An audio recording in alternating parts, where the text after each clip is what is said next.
So, hello everybody again. Now with a mic, and good to see you. And I will start with the prayers. In the Buddha, Dharma, and the Supreme Assembly, I take refuge until I attain enlightenment. Through the merit of practicing generosity and the rest, may I attain Buddhahood for the benefit of all beings. In the Buddha, Dharma, and the Supreme Assembly, I take refuge until I attain enlightenment. Through the merit of practicing generosity and the rest, may I attain Buddhahood for the benefit of all beings. In the Buddha, Dharma, and the Supreme Assembly, I take refuge until I attain enlightenment. Through the merit of practicing generosity and the rest, may I attain Buddhahood for the benefit of all beings. May all sentient beings enjoy happiness and the causes of happiness. May they be free from suffering and the causes of suffering. May they never be separated from the sacred happiness devoid of suffering. May they dwell in boundless equanimity that is free from attachment and aversion.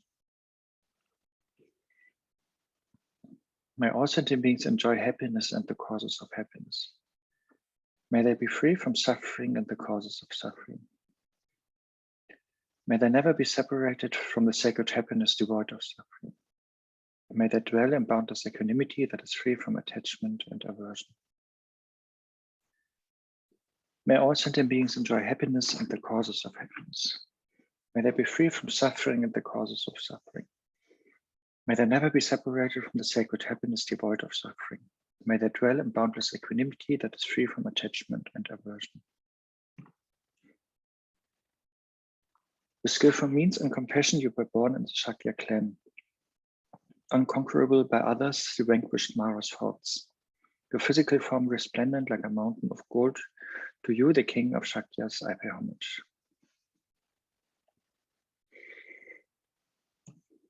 So that's that.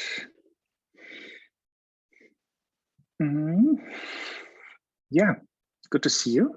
And I hope you are all well. And health-wise, mentally, physically, and spiritually. So let's maybe start. Yeah, I think you all know what we are doing, that we are going through Shantideva's 6th chapter at the moment on patience. And in this context, anger is the problem. And why is that? Because I don't know if you know this ground, path, and fruit kind of categories of every vehicle in Buddhism. And if we look at it from the Mahayana point of view, then we have the ground are the two truths, relative and absolute. And this we will learn in the 9th chapter. And then the path are the two accumulations of merit and wisdom. And this is what we are dealing here. We are dealing with the merit side. And then the result are the two kayas, like the Dharma kaya. So that one is enlightened and not suffering oneself. And then the Rupa kaya, the form kaya, to benefit others, to also lead them to enlightenment. So in that context, we are on the path, and we are talking about where we talk about merit and wisdom. And here we're talking about merit. And here Shantideva is saying anger is destroying merit. So that is where we are. Hi, Daniel. So that is where we are, that Shantideva is saying we need merit and anger is destroying it. And therefore, he's asking us not to be angry, not to be impatient, not to be jealous. I think that was actually the main topic last week. And because all of that is creating an atmosphere in our mind where we don't have peace or positivity or wisdom. And so therefore, whenever we perceive enemies or obstacles, we should deal with them wisely. And so that is I think, the topic of the whole 6th chapter, and also here of today's verses, which start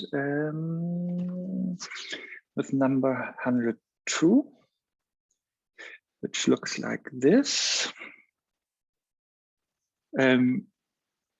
So just the first line, but what if someone should obstruct my gaining merit? So that is our virtual opponent, or maybe our doubt, Since I said earlier, in Mahayana, ground, path, and fruit, merit is essential on the path.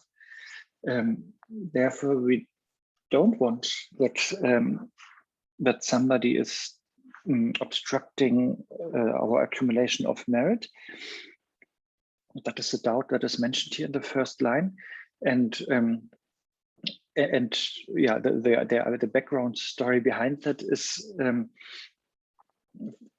for example, if somebody is mean to us, or destroying our reputation, or maybe stealing our possessions, then, for example, when our reputation is destroyed, then maybe people will not sponsor us anymore. Or if they steal our possessions directly, then the same result, we don't have possessions, we don't have money or financial means. And therefore, we ourselves cannot offer much, or we cannot sponsor temples or statues or stupas, or we cannot go to retreat. And therefore, that is sort of the logic here. Therefore, we have less chance to accumulate merit, if our reputation is destroyed, or if our possession is stolen. Yeah, so that is maybe our doubt. And therefore, our doubt thinks that it's justified, therefore, to be angry if somebody is mean to us, if somebody is spreading rumors about us, because these rumors basically block our Dharma practice. Or if somebody is disturbing our meditation, we think that is an obstacle and that is an enemy, and therefore let's get angry. But Shantideva is saying, no. This answer. So the last 3 sentences here. With him too, the enemy too, it is incorrect to be angry, for since there is no fortitude similar to patience, surely I should put it into practice. So the point here is, if we say, oh, this enemy is obstructing us to accumulate merit, then Shantideva is basically saying, no, the best way to accumulate merit is by practicing patience. And yeah, for example, if somebody is disturbing our meditation, because he or she is noisy and so on, then yes, we could get angry with this person and saying, hey, I'm doing something holy here. But we could also see our patience practice then as the best meditation and as the best practice in that situation. And therefore, we don't see that enemy or obstacle as an obstacle or obstruction, but we just change our perspective and see that person or that situation as something where we can practice patience with. And that is, and that then will guarantee, or maybe not guarantee, but will help us to have a peaceful and calm mind and stay open and not be so full of clichés. And Shantideva was already praising the importance of patience and the many good effects and advantages of patience. Therefore, again, we appreciate actually everything and everyone who is giving us that opportunity to practice patience. And therefore, yeah, we see that person actually as somebody who is actually the result of our good karma. The enemy is the result of our good karma because he or she is giving us the chance to practice patience and therefore to progress on the path. Yeah, I'm sure you are now already very familiar with Shantideva's not twisted, but yeah, different logic, different perspective, and which is more directed towards liberation and not directed towards samsara. Because from a samsaric perspective, of course, we get angry, and but that didn't lead us anywhere and will not lead us anywhere. So that's why it's good to twist that and change our perspective. Yeah, and that of course goes with people, but also with situations. You know, whenever there's, whenever we want to do something good, I don't know, going to a retreat, going to a Dharma teaching, or practicing, then we think, yeah, that is how we accumulate merit. But then if somebody is stopping us or obstructing us, or if something is obstructing us or stopping us to do so, then yeah, then it's just a matter of changing perspective and understanding that if we practice then patience with these so-called obstacles, then that is a Dharma practice, and then that is a Dharma teaching. And so it's not different from what we originally wanted to do, but it's just another setting or another object of our Dharma practice. And Shantideva continues in verse 103. So if due to my own failings, I'm not patient with this enemy, then it is only I who am preventing myself from practicing this cause for gaining merit. Yeah, so the whole logic of verse 102 only works if you actually practice patience, because only then we really, let's say, accumulate merit. But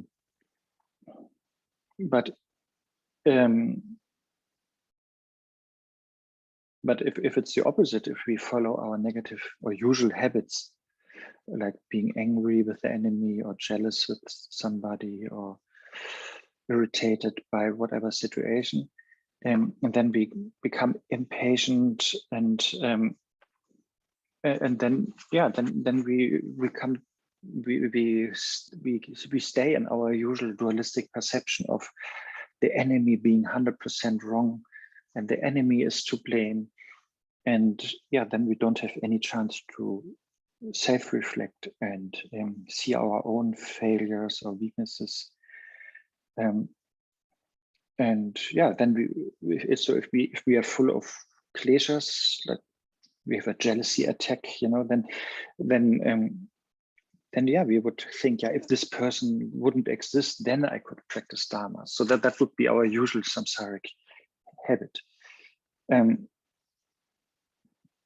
But yeah, we have, but the situation, as Shantideva in the earlier verse said, is actually, yeah, might seem difficult, but actually that is maybe the greatest chance, you know, for us to progress.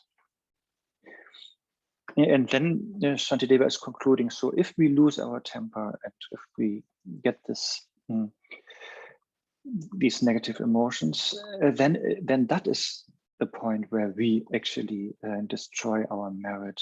And so that is self-made, you know.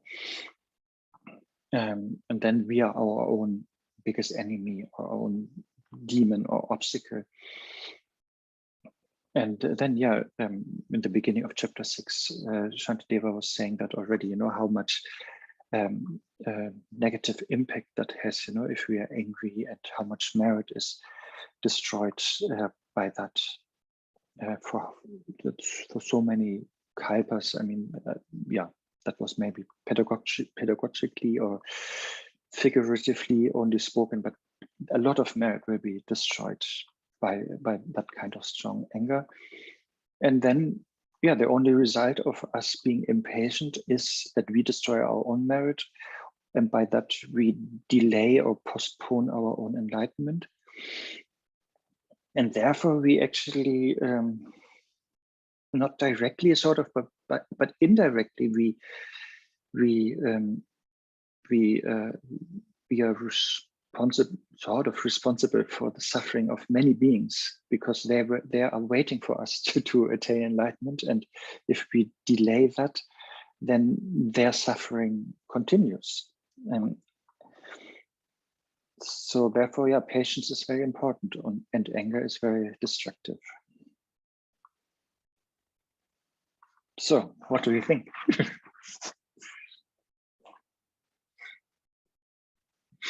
It's, of course, as everything in Shantideva's text, it's always easier said than done, right? But nevertheless, it's good to have a different view on it, and then slowly getting used to it. Okay, Jangshub was writing something. So if other person anger at you, he's generating negative karma too. So what is useful way to reduce it? Yeah, that was actually more in the beginning of this chapter. That is this sort of, we cannot take away from this person. You know, if he or she is angry, then that is a pity, of course, and it's difficult. And then the moment he or she is angry, then that moment already, yeah, some negative karma is created. You know, some tendencies are solidified, some compassion is destroyed, you know, and some mental peace is destroyed, and so on. So, and then the best would be, of course, if we would be able to prevent that from happening. If we try not to provoke others unskillfully, maybe skillfully, sometimes it's good, especially if you have a good relationship with this person, and maybe that is sort of a deal, you know, that one can support each other on the path. Yes, poking a little bit, but generally, yes. So that would be good to prevent. But if that person is already angry, then yeah, try everything to out of compassion to help him or her to calm down as quickly as possible. And then what? So the motivation should be like that, and so that is our compassionate motivation. But then we need, of course, wisdom and skillful means to then, in a specific situation, to know how to do that in a digestible form, you know, because maybe person A is getting more angry if we are just silent, or if we are leaving the room. And then maybe person B is getting more angry if we are starting to discuss or debate. So therefore, we need to find the right method with the right in that situation. But yeah, love is sort of the answer. So if we show that we care and that we don't. And if we try not to escalate the situation, that is already good, you know. But if we try to be empathetic and understanding,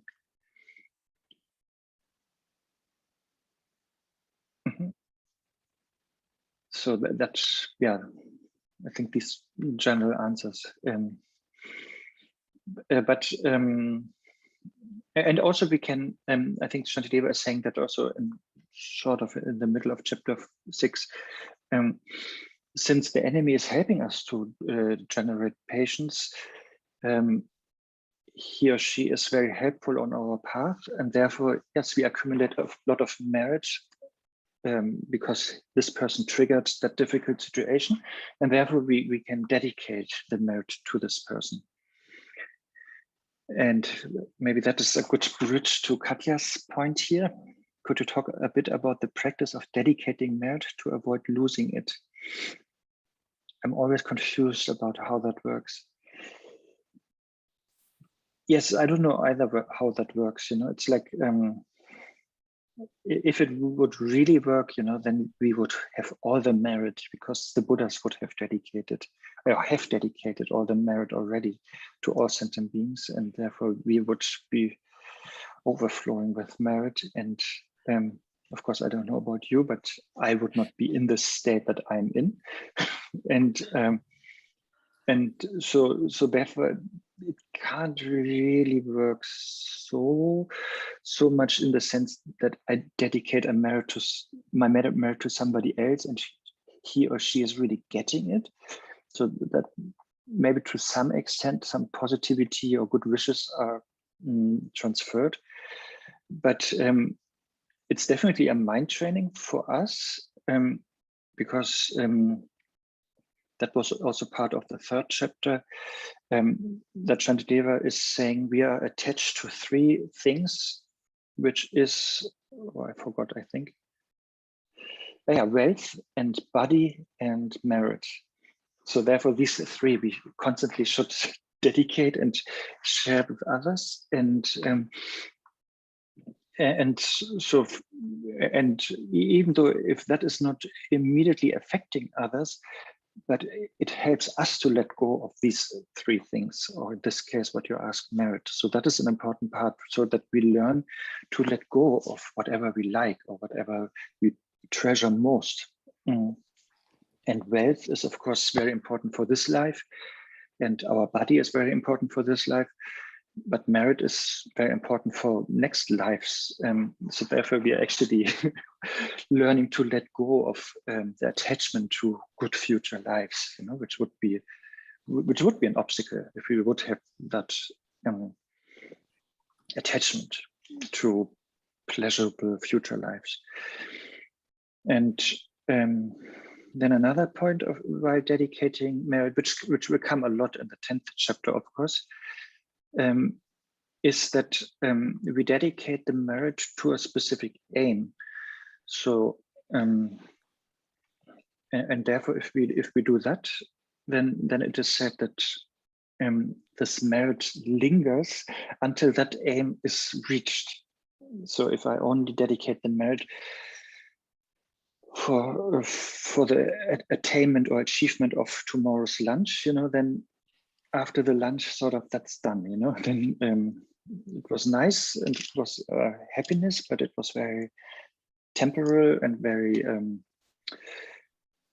not so super profound, right? And so that's it, But if we dedicate it to something that is permanent, sort of, because it's beyond time, Buddhahood of all sentient beings, and if it's not, if it's really profound, because we dedicate it to the Buddhahood of all beings, that is profound because all sufferings are excluded by that.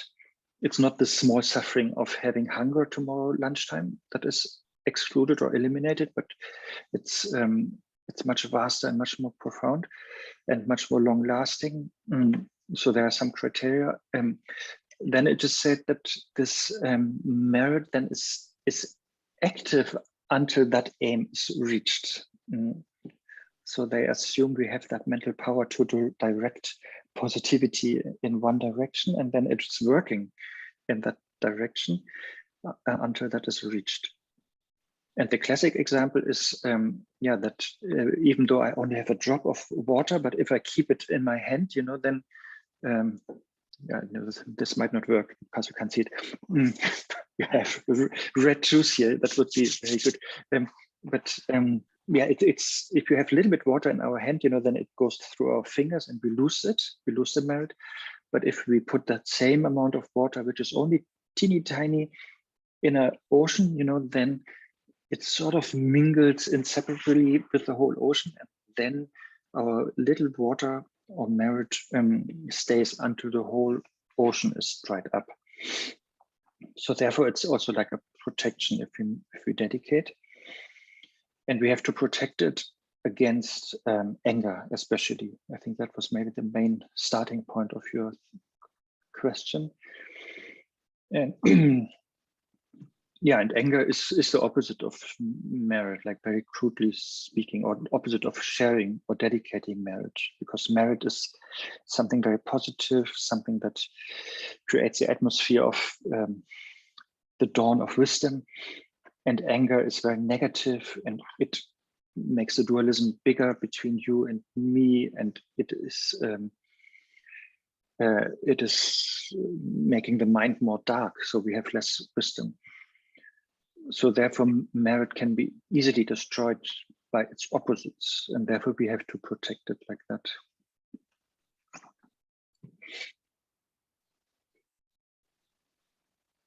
one more question before we continue? Well, can also be a remark or statement. I had a question. When we have an enemy who is basically creating an obstacle in, like, for example, doing our practice or anything that we are doing for dharma, and this person is deliberately creating obstacle. So, I mean, just want to understand, as in, what can be the step where we also do the dharma, but not lose the anger. So we take the action of doing whatever we had to anyways, but not get angry with this person. Is that? No, but so you want to do both, you're saying?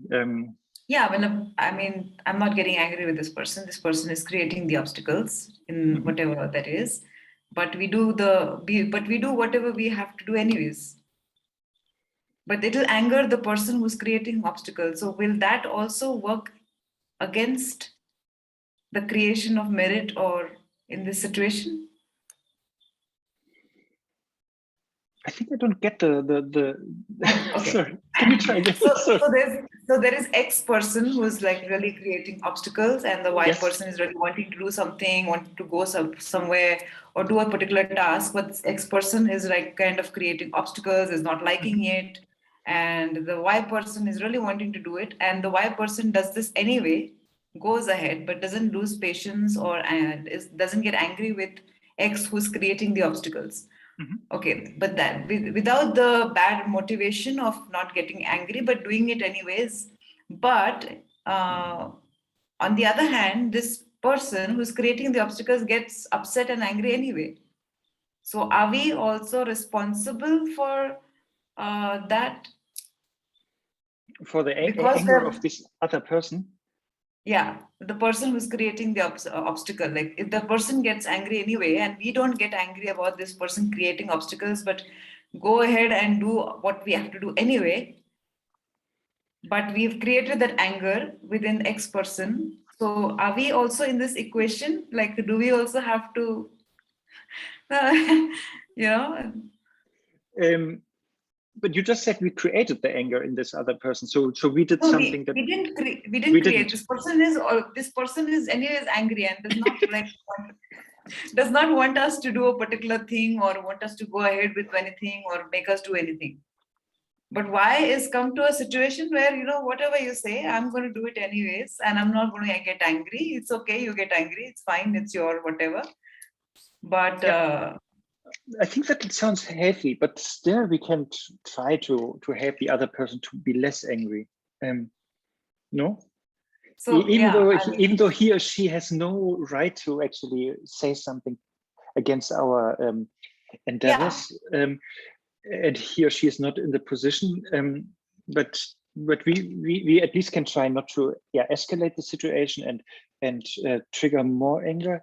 But if this person is really like unrelated to us and it's really not his or her business, then maybe it's also good to tell that person, I'm sorry that you're upset, but this is really not your business. It's not your concern. And maybe that is a good learning lesson for the other person. I don't know. Maybe I didn't get it properly. No, you got it, but it's not very easy, in such a situation. That's why I put that question. Like, even if we try to pacify the person saying that, I'm going for something good, so you getting angry is not really helping. But this person is angry anyway, no matter what. Yeah, that part, and maybe Janavi can answer your question soon. But this anyway put is your not, hand up. That's why. But this anyway is a little bit too fatalistic, maybe, because we have an influence also. So it's not determined that that it is. So maybe it can be a little bit of a good influence. I don't know. That's really difficult to say, because some teachers also said, if you have a positive project that you want to do, and if, for example, there's one person who is always against it and who's always difficult, and you tried often to tame his or her mind, and if it just doesn't work, then yes, just ignore that person, really, and because it's an endless waste of energy and time just to spend on this one person, and just focus your energy, like practically, on a bigger project. Yeah, like, yeah, I mean, no, the reason that, I mean, I've always been doing this anyway, because I don't really, it doesn't Ignoring matter people. to me, because what I have to do, I will do it anyways. I just thought maybe it's a different scenario when it comes into a dharma situation, because these two people are like close, they're connected, and then there is something that is created because of this person's, you know. So I just thought maybe there's another way to, you know, pacify or just, yeah. I think I'm not so creative at the moment with my answer, but I think Danielle wanted to answer something or share something in that regard. No, I saw your hand. And Janavi, did you want to say something to that? On that, I didn't want to say, but I had a separate question.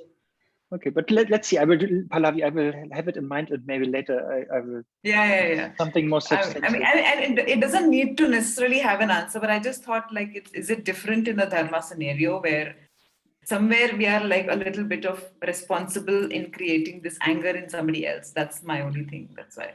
Yeah, but maybe one example comes to mind. You know, when you are married with somebody who is totally against your dharma practice, you know, and he or she doesn't like your meditation every evening, then yeah, then it's maybe, yeah, then still do your meditation, but also discuss with that person, you know, in a as calm as possible setting, you know.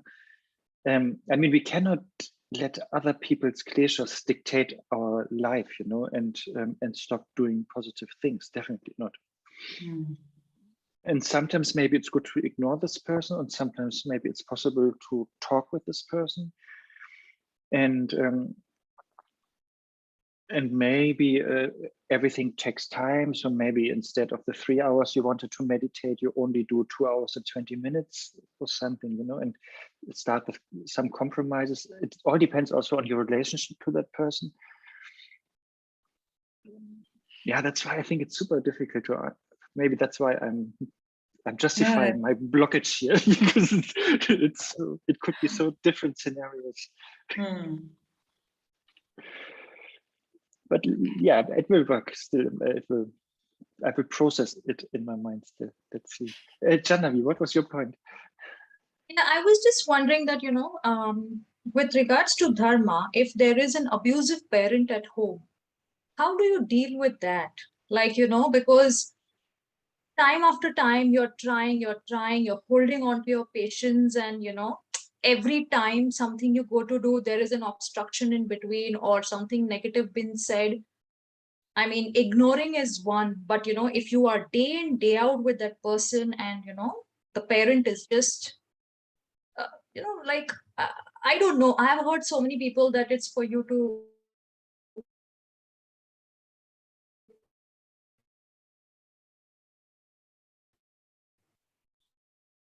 you know, family is the first place that you're frozen. Yeah, Arne, are you back?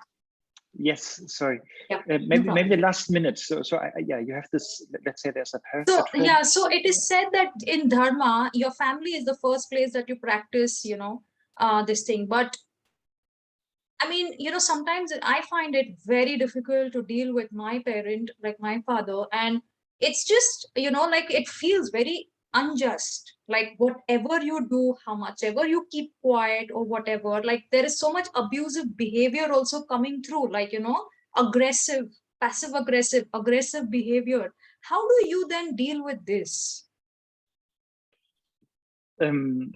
Compassionate, wise, and skillful. That is always my answer. Yeah, but that means you take the abuse. Like, is it not? No, that's the thing, you know, it really depends, because we of course don't want to let other people create a habit of being abusive, you know, definitely not. So therefore, for their sake, also for them, you know, we have to stop them, you know, being abusive. And it's of course difficult if, in case you are, if you're living with them and you are dependent on them, maybe financially, but still, they need to understand at some point, you know, that you are you and they are there. and you have your own rights and your own path or style in life.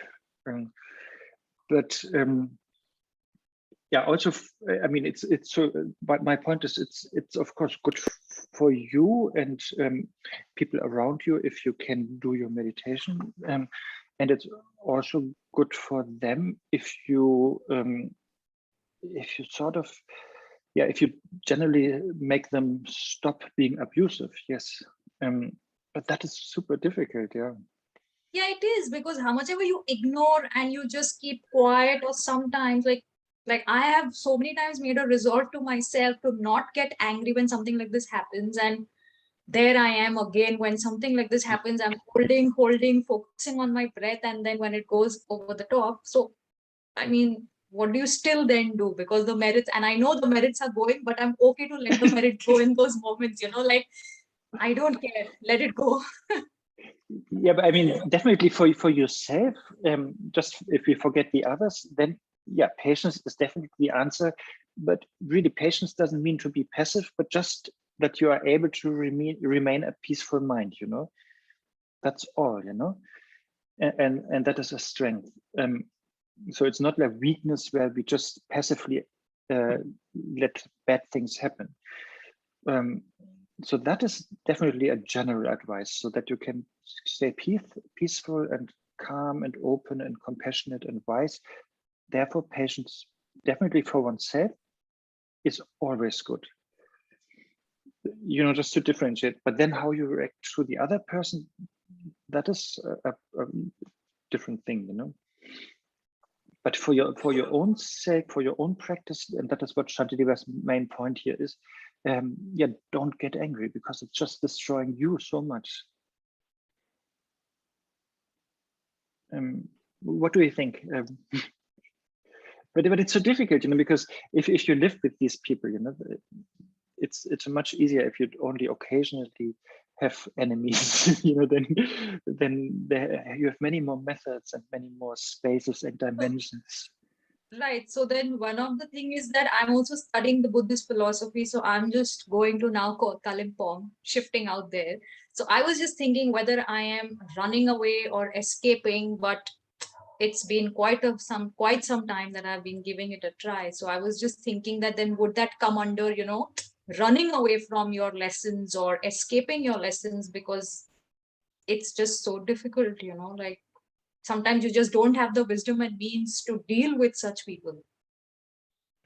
Yes, and that also sometimes it could be escapism, or however it's called, that you're running away, but often maybe that's still the most healthy thing to do. Yeah. I mean, Buddha Shakya or Prince Siddhartha also ran away, and yes, he had a manipulative father, we could say, I mean, yeah, he was actually, and maybe not, yeah, maybe more passive aggressive, and not like maybe shouting at Prince Siddhartha, but the king, the father, was also trying to block Shantideva's spiritual path.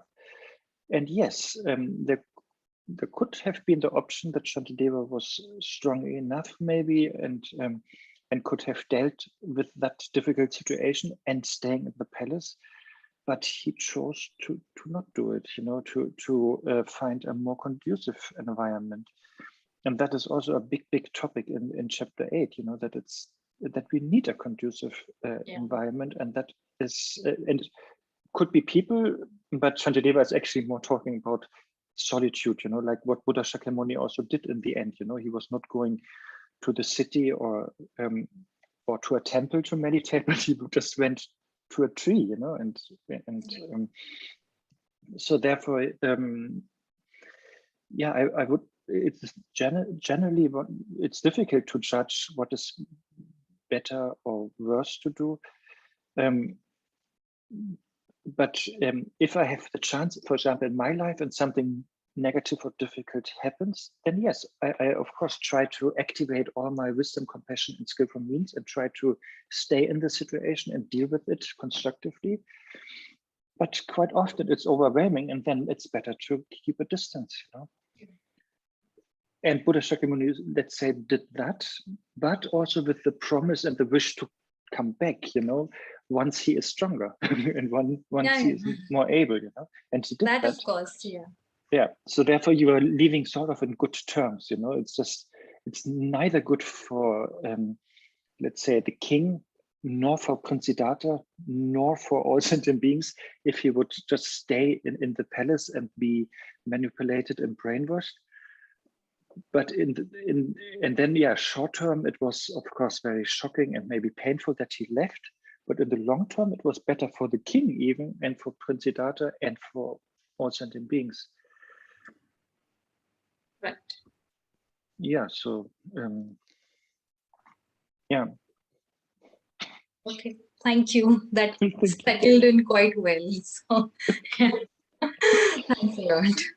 But it's really hard, I normally had like difficult people in my job, or in some projects, and then it's much easier to deal with that because there's more space, and I can recover in between, and it's easier to change the habits, but if you live like since 30 years together, maybe, then there are so seemingly unchangeable habits. I mean, but they are so firm or solid, rigid, and that makes it so difficult to be the change we want to see, Okay. Emilia. Thank you.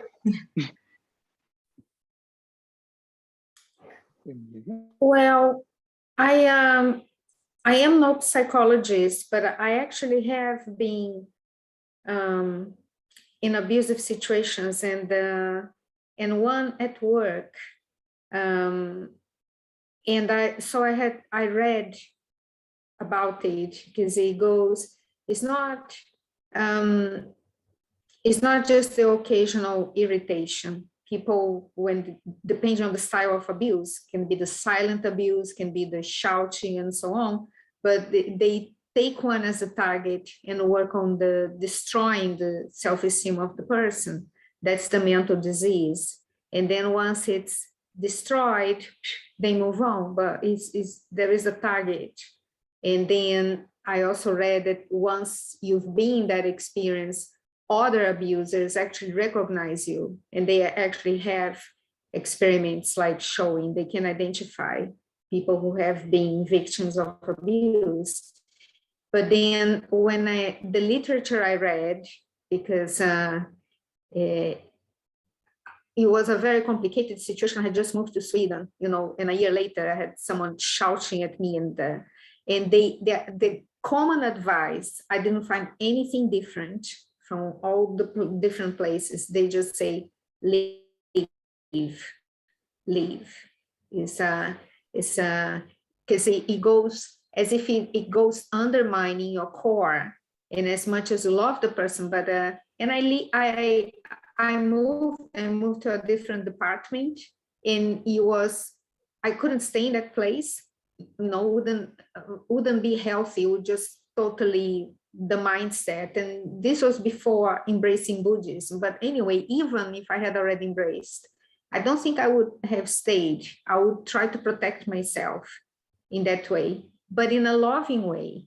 As I mentioned last week when we met, I mean, it was, or maybe when we were with Sona, I don't remember, but it was like transformational, because I look at the person, the abuser didn't only abuse me, just abuse everyone, and but they don't get rid of him, and I feel love, real wish for him to be happy. So it's really important, but doesn't mean I would go back and work with the person. Of course, a parent it is difficult, but I would, if I were you, or of course they say advice you give, if it was really great, you would sell, you wouldn't give for free, but I would try to find a way to protect yourself, move elsewhere, have distance, grow strong, and then lovingly, occasionally, get in touch with him. Because it's heavy. When you read personality and the triad, I think it's really heavy stuff. What those minds are doing to others. I met women who have been in abusive relationships. It's quite, you know, I don't know why, and I think it can be compassionate, but also protecting oneself and saying, I'm not going to be in this environment. Depends, maybe, you know, someone who has a really very strong practice and decides to stay for the sake of, yeah, I'll stay and I'll do like a strong bodhisattva. I'll do and I'll see how I can help. Well, I wouldn't have that kind of structure. Yeah, thank you. And Danielle, before you say something, I wanted to say something too. Also, like generally in Buddhism and Shantideva's text, I think also at one point says that we should, we should be very careful if we deal with people who, are having negative emotions and who stimulate negative emotions in us. So I'm saying that because the whole idea of being ordained, you know, like a nun or monk, is not the whole idea, but the big part is because it's not, for example, that sex is bad or relationships are bad in general, but they have chastity because of the knowledge that maybe it's just too much to be in a relationship, you know.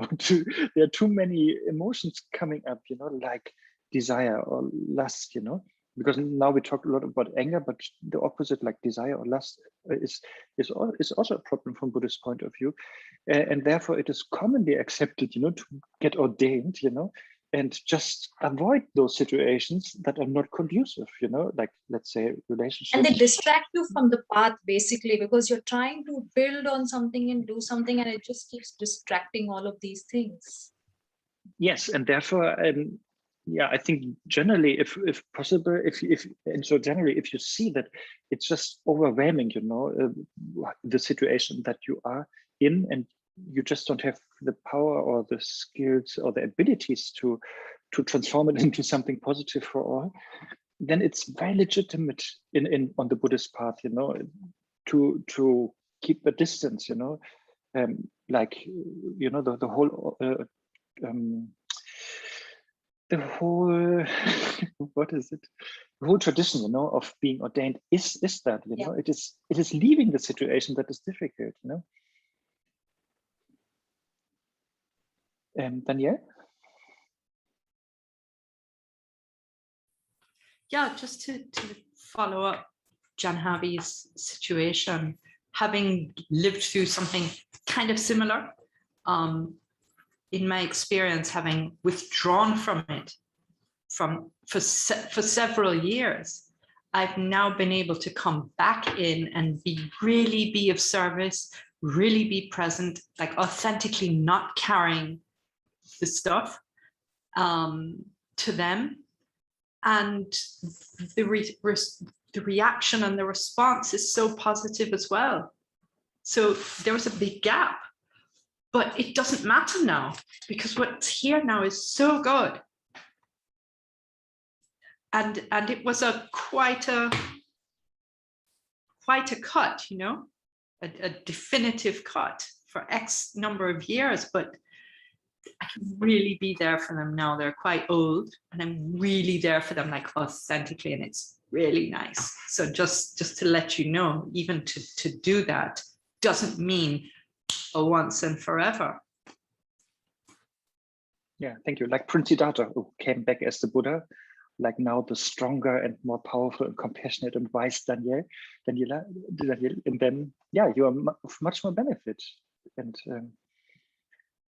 I'm sure Danielle, maybe you couldn't have developed those qualities if you would have stayed, you know, and continuously stayed, you know, that therefore, the gap or distance is important. Yeah. And that is true for everything, you know, and like people who are alcoholics, they also do that, you know, yes, don't go in the bar, you know, like keep your distance from situations where you used to drink, you know.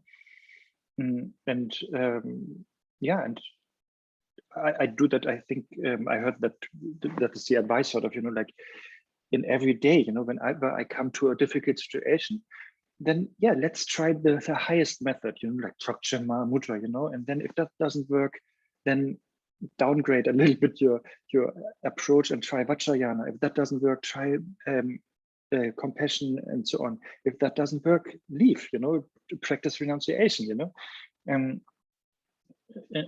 yeah, create the distance. So you can always aim high, but then be realistic and see what are you able to do in that situation. And therefore, yeah, in the course of one day, yeah, sometimes I'm a Mahayana practitioner, and then often I'm just a person who needs to run away, but with a good motivation. That's the point, Okay, let's come back to Shantideva. Yeah, thank you, Daniela, and everybody for sharing your stories. And here, Jangchuk wrote something like ages ago, and he wrote, we're using ages because it is about time, like in his question. Buddhahood beyond time is, I think, is a saying. So how can Buddhahood, be achievable in our present time? Impossible, ? Or better dedicate merit properly? I think that is a good question to be asked to Buddha Maitreya. Like it's more like a Buddha nature kind of teaching. But the thing is, yes, from ultimate truth point of view, yeah, Buddhahood is beyond time, and we are always Buddhas, sort of, but from the relative point of view, let's talk about me. I have adventitious defilements, and therefore I'm not seeing it. But that is a very temporal, adventitious, removable problem. And so from ultimate point of view, from Buddha nature point of view, yeah, Buddhahood is beyond time. We have never been non-Buddhas from Buddha nature point of view. But from the relative point of view, yeah, I still need to remove these temporal defilements through the path. And so Buddhahood is achievable, but again, from relative point of view, I would have to say I'm not a Buddha now, but in the future I become a Buddha. So that is a very relative time and time-bound and linear perspective. But from absolute point of view, yeah, I have never been not a Buddha, and I only, yeah, that's it, And then on the relative level, whatever practice is best for you, do it. And yeah, you suggest dedicate the merit properly. That is definitely a great practice. But that is really like a little bit different type of teachings than what Shantideva is presenting here at the moment. There are some verses in chapter 9 that go in that direction, where he's really giving those pith instructions, what to do when concepts sort of subside. Okay, then 104. Now my screen is totally packed because I had two monitors, but now one stopped. That's why I was frozen, and so everything is, all the files are somewhere. So 104 is here. That's where we are, right? Yeah. And if without it something does not occur, and if with it does come to be, then since this enemy would be the cause of patience, how can I say that he prevents it? Okay, it's so many it's, so we have to know which it refers to which thing. Can you show that again, please? Again? Sorry, he said to. there were so many it's. That's so complicated. You can't display it. Yeah. Wait, I just because I don't like to share so much, I just put it here on the. It's in the chat now, Pallavi, because then I can see you guys properly if I'm not sharing. But you can read it, right? Yeah. Here we can. So basically, we still have the doubt of that the enemy is hindering the accumulation of our merit. And the main answer here is no, the enemies are really important factors for our Dharma practice. They, of course, they are never the cause, because now let's go back to Maitreya and Buddha nature teachings. The cause is of course the Buddha nature in us, and then our own Bodhisattva and practice and wisdom and love and compassion and so on. That is the main cause, but Buddha nature is always the main cause. But nevertheless, the enemies are important factors or contributing factors or to inspire us to practice or to develop Bodhisattva. So I hope you all can see the chat. So if we look at the first line, if without it, so if without the enemy, oh no, we can just make a general first. That is maybe the thing. Is it something? Yeah, we come to that. Yeah. So the idea is just very, very simple, like we're talking about causality. So if we have a cause and let's say the conducive conditions, then we will have a result. So if we have the seed, and yeah, we have the warmth and oxygen and water and time, whatever, then we get the tree. Yeah, so cause brings result. If we have a cause and the conditions, then we have the result. If we don't have the cause, if we don't have the seed, then we will never have a tree there. Very simple. And so the logic here is, so if we have the cause, which is the enemies here, it's not, of course, not the real cause, but for the time being, let's say it's like that. So if we have the cause, the enemies, then enlightenment is possible. That is the idea here, causality-wise speaking. And if we don't have the cause, if we don't have the enemy, then we cannot attain enlightenment because we cannot practice patience. So that is the general idea here about cause and result. So the enemies here are seen as a cause, but philosophically speaking, it's more like a very important factor, let's say, conducive factor that is necessary for the result of enlightenment to happen. So if without an enemy, we cannot practice patience. For example, it is said like in the God realm, everything is going too well, the gods and goddesses are looking too good and too handsome, and there is no friction sort of, in the whole God realm. You always have what you wish, and therefore there is no chance to practice patience. So here the first line, if we remove the cryptic words, so if without enemies, enlightenment or patience does not occur, that would be the first line. So something is patience that the enemy evokes, yes, and then in the extension or long run, the enlightenment.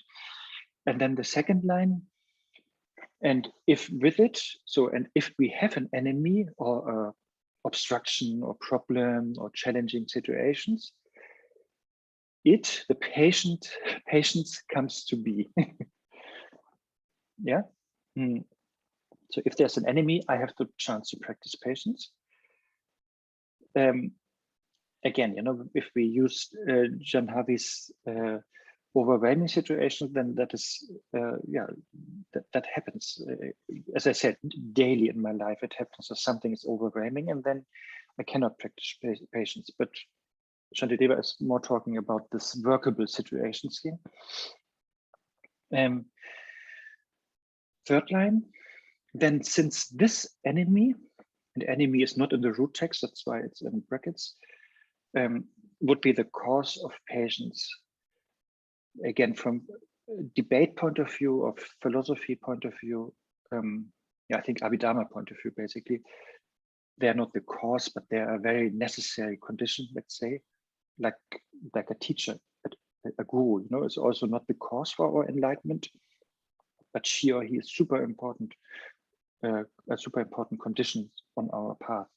And likewise, so I teach, a guru is a very conducive condition, mostly through his positive influence.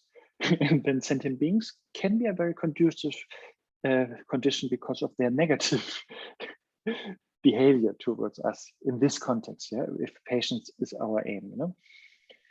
And then the last line, how can I say that he prevents it? So if I paraphrase it, so therefore we can say, so there's no way that the enemy is an obstacle to our merit. So how can I say that the enemy prevents the accumulation of merit? It's very cryptic, and I think if one wants to translate from Tibetan, one needs to have a teacher to explain it, because if all the big words, the nomens or subjects are missing, you know, then it's, yeah, it's like it's here, it. But I hope you got it. It's really the basic causality, and it comes back to the same mind training slogan that Shantideva was sort of repeating all the time, you know, that we should not perceive an enemy as an enemy, because if we can deal with that difficult situation, then that is actually a conducive situation that brings us closer to enlightenment.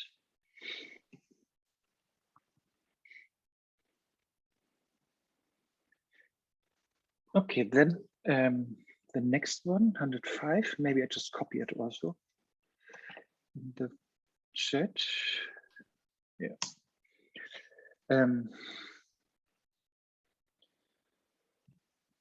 Yeah, now he's explaining that same logic in the context of the other parameters. Not all other parameters, but first we have generosity, and then we have discipline, and then we have patience. And so here in this verse 105, he is explaining the other conducive factors for our practice of that respected parameter. So if we start with generosity, it is saying a beggar is not an obstacle to generosity when I'm giving something away. Yeah. So a beggar is actually a right condition, or conducive condition for me to practice generosity. I think Khyentse Rinpoche said, you know, if we make a big announcement, let's say on Facebook, you know, tomorrow, 9 o'clock in the morning, I will give away money or food or clothes, you know, and then at a specific place. And then if at that time, at that place, no beggar shows up, then yes, we cannot practice generosity. But we need their presence, their showing up as the conducive factor or conducive condition, so that we have the chance to practice generosity. So therefore, beggars are not an obstacle to our generosity practice, but they are the conducive condition for us practicing generosity. Okay, that I think was more easy. Now the second one, I find it a little bit more difficult, but it's the same idea. Now we're talking about discipline, and here we're talking about ordination or taking vows or precepts. So here it says, and I cannot say that those who give ordination are an obstacle to becoming ordained. Yeah, maybe it's not so difficult. So we have, let's say, a Rinpoche, an abbot normally, you know, or an elder nun or monk, and he or she is giving us ordinations through a ritual. So then, of course, this abbot or this Rinpoche is a conducive condition for us to take these vows, and of course not an obstacle to the ceremony, or not an obstacle for us to take the vows. Yeah, I think it's not so difficult. So the beggar was an important factor for us to practice generosity. Let's say the Lama is an important factor for us to take the vows and the precepts that we want to have. And likewise, the enemies, that means whoever destroys our hope and fear, the 8 worldly dharmas, is actually not an obstacle, but it's a conducive, he or she is a conducive factor for our practice of patience. Okay. And then that is a little bit elaborated in verse 106, and then afterwards let's discuss again if you have something. Now he's 106. He's praising again the enemy. So if we first look at parameter number 1, which is the generosity, where we needed the beggars, right? So here Shantideva is saying there are indeed many beggars in this world. Of course, beggar is just a representative of somebody who needs something from us. It could be also a friend of us who needs a phone call, or a friend of us who needs some, I don't know, an advice how to work on a computer. It doesn't matter. So could be so many different things. So so Shantideva is basically saying generosity practice is very easy because there's so much poverty in the world. So there are so many poor people, and therefore we have so many chances to practice generosity. Again, it doesn't have to be really like giving material things, but the other generosities are like giving fearlessness, or could be also giving our time, giving our ear, to listen to somebody. So there's so much need for that in the world. So it's very easy to practice generosity. And then the second, it's not actually mentioned here in the verse, but if we want to practice discipline, if we want to take vows or take precepts, then that is sort of also possible. I mean, because there are quite many lamas in this world. Yeah, there are more beggars in the world, but there's still a substantial amount of lamas in the world. So therefore we have quite a lot of chances to take the precepts and take the vows, and by that practice discipline, the second parameter. But now comes the problem. But from Shantideva's point of view, there are not so many enemies in the world, especially the commentators say that, especially if you're a good person, if you're really a Bodhisattva, then, and you're not inflicting harm to others, normally, the people are sort of okay and nice with you, Of course, there are many exceptions, and maybe Shantideva was saying that he could say that easily because he was a good person. But then the monks actually were challenging him a lot because they thought he was lazy and not doing anything for the monastery. But generally, still, I think the idea is if we are really a bad person, like angry with others, and if we steal and lie all the time, and beat people up and shout at people, then it's easier to get enemies, and then we have more chances to practice patience, because we have more enemies. But really, Shantideva's point here is we don't have so many enemies actually in our lives, let's say, and therefore it is very difficult to practice patience, because we need enemies for the patience practice. And yeah, I think that's sort of it and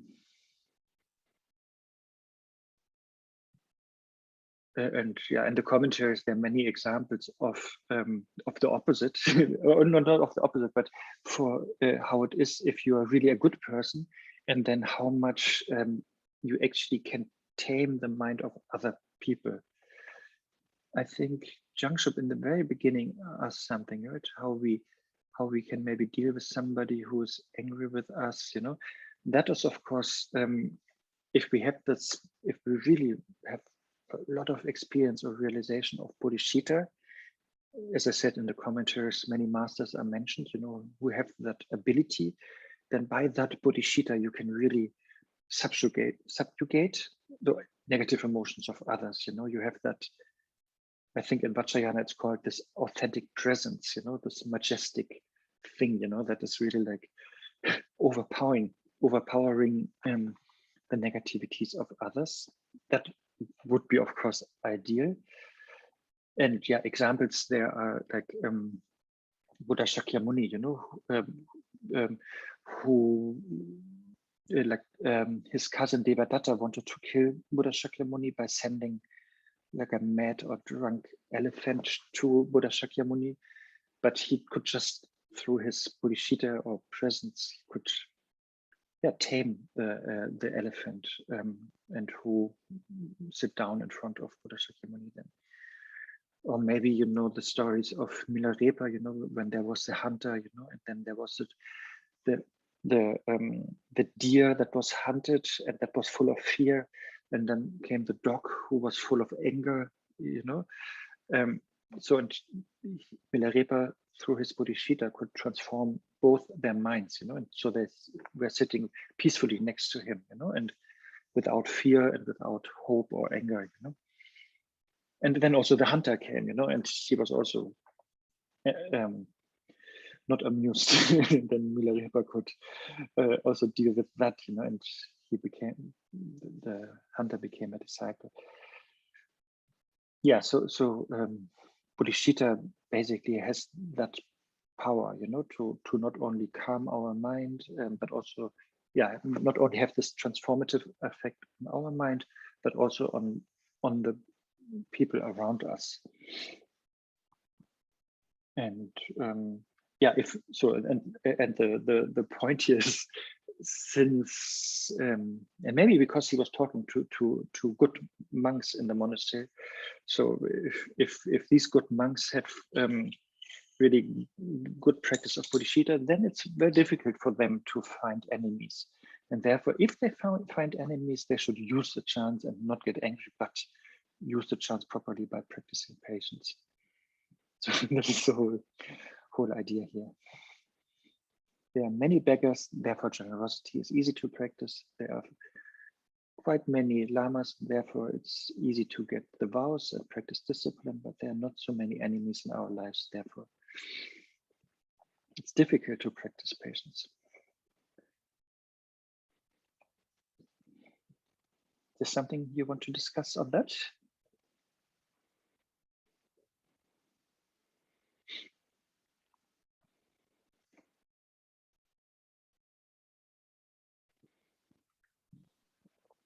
I'm just amazed by how he thought all of these possibilities in that era. I'm like, oh my God, like the more I read about his patience and his chapters, it's like so amusing. I mean, in the 8th century era of somebody being so clever and somebody who was known to be sleeping, eating and shitting only. Yeah, but that was of course the impure perception of his colleagues. Yeah, I mean, somebody, that's why I said somebody was known to be like, I know, I heard that. Not yeah, really. Yeah, it's amazing. Like, and Shantideva was in the 6th, 7th century, 7th, I think, yeah. And yeah, I mean, they're 8. Yeah. Let me Google that. I'm always bad in the dating game here. I only remember this one, that's why I'm confident. Yeah, but I always think I also remember. Lord Google says, Danielle, yeah, 7th to 8th, Pallavi, we're both right. But you are more right because 685 to 763. So I think five parts of his life were in the 8th century, and 1/5 of his life was in the 7th. He was a great mind, and there were so many of these beautiful minds, right? And of these masters, like, I mean, Buddha Shakyamuni, of course, and then through all the centuries, I mean, Nagarjuna was, this I know by heart, 150 to 250. So that was even like 530 years ago, you know, before Shantideva. And and also later, I mean, we have Longchenpa and those people, you know, those masters, you know, it's amazing. Yeah, I really don't know what the Germans did at that time, during Shantideva's time. I think not much.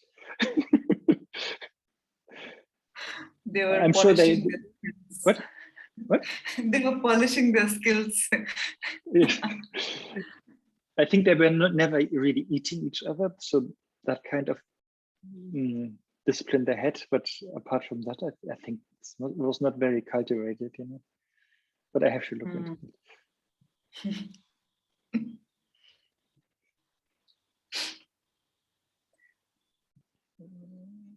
Okay, then we still have some time. Then comes 107. And Pallavi, you might know this from Uttara Tantra Shastra. The example is a little bit similar, I think. Yeah, I remember this. So in Uttara Tantra Shastra, it's like I think it's a very old. I think old doesn't matter so much, but it matters old. Anyway, so let's say there's a beggar, and he or she is having a small place where he or she lives, and owns maybe even that very small place, but has not enough money to really buy clothes and food and medicine, and therefore is living really a very poor life, you know, with very dirty clothes and with many sicknesses because of the lack of money. But actually, underneath her place where he is sleeping every night, a little bit like 1 meter or wherever, you know, there's a treasure, and actually the beggar owns that land and therefore the treasure, but the beggar has no awareness about the existence of the treasure. And therefore, I think in the Buddha nature class, we had that discussion. And so the fun question is always, so is this beggar rich or poor, you know? And then I remember Pallavi was then rightfully bringing the two truths. And so, yes, from ultimate point of view, the beggar is totally rich, but on a relative level, she's very poor because she lacks awareness, you know. And of course, you can connect that to the Buddhist teachings. You know, if you know Buddha nature, then you are a Buddha. If you don't know, yes, you're a Buddha, but actually you don't have access to the Buddha qualities, so you can't perform the Buddha activities. So actually, yeah, we are just a poor samsaric being and not helping anyone. So that is at least Uttara Tantra Shastra so much has story. And so Pallavi, when was Uttara Tantra Shastra written down by Asanga? In the 4th century. And great. Okay. So therefore, it could be that Shantideva is a little bit copy pasting here, which is totally fine. You know, that's called lineage. You know, copy pasting. No, really, that's Khenpo Shöng Dorje was saying that, I like it. You know, it's because then it's authentic. You know, of course, you can give some notes to it and comments on it, but if you just invent everything, then it becomes New Age, I guess. So the point is that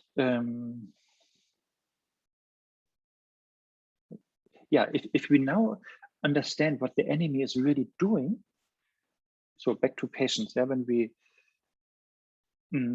so when we understand what the enemy is doing, then we understand that the enemy is actually like a treasure, you know.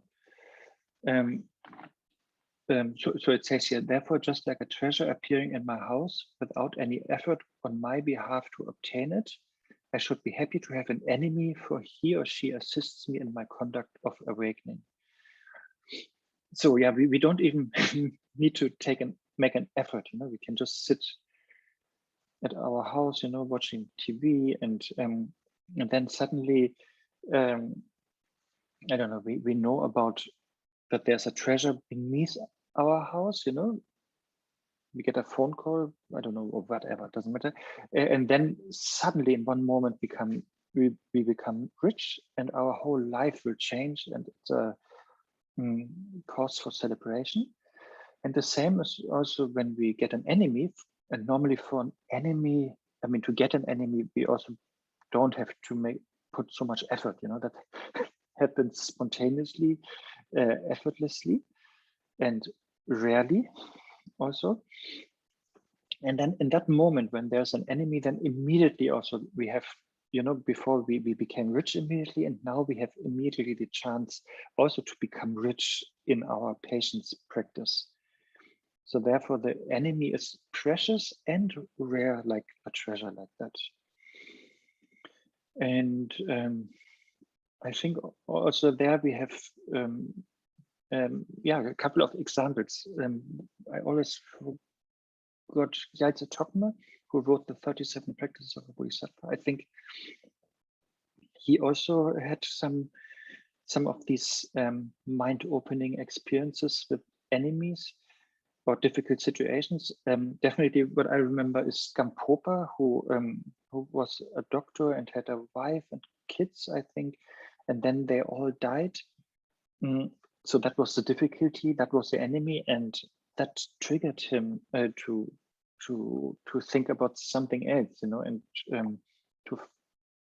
to think differently, and find the Dharma, and to look for something that is more reliable, and that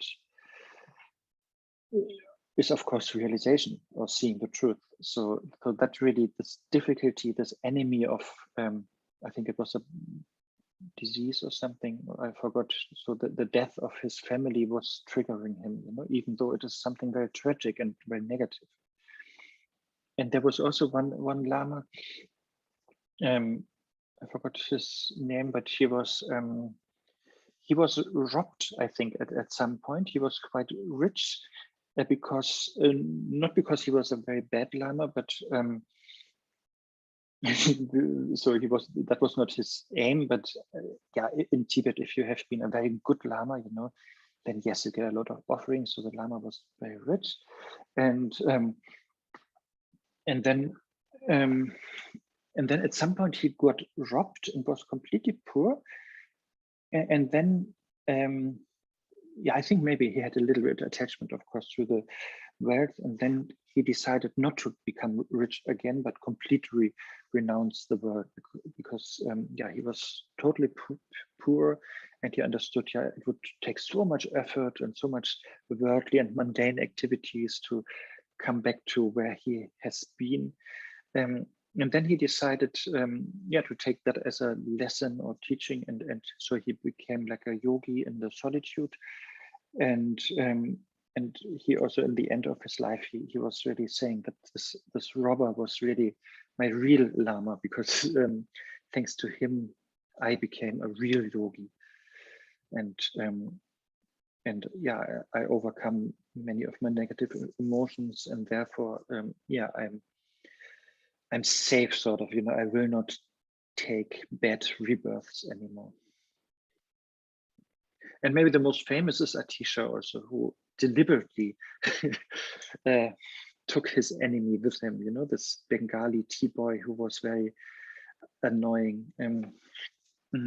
I think I think he did that actually. Atisha, came from India, and I think Atisha like wrongly assumed that Tibetans are like very nice and good-natured and and friendly people.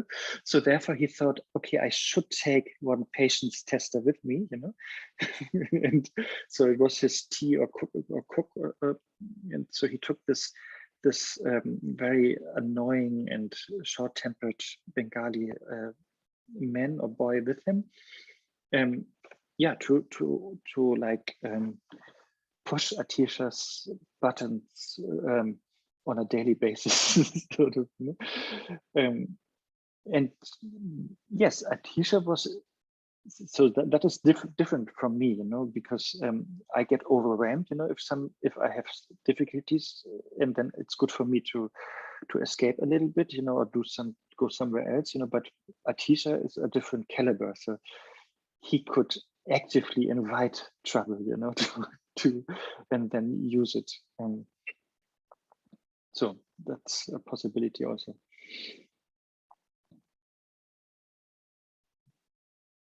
Yeah. But yeah, really at my level,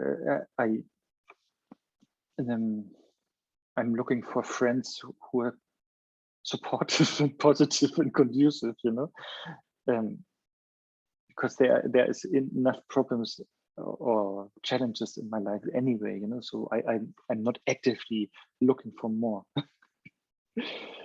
But yeah, maybe at some point, we can all become more like Atisha, and everything is so good, so we need to have this poking constantly and invite somebody to do that.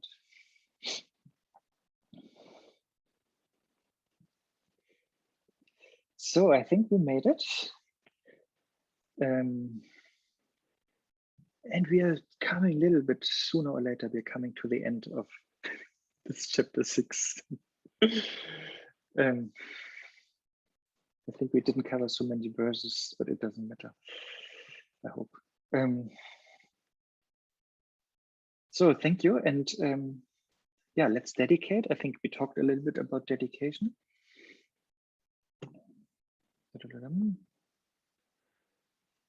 No, can't find it.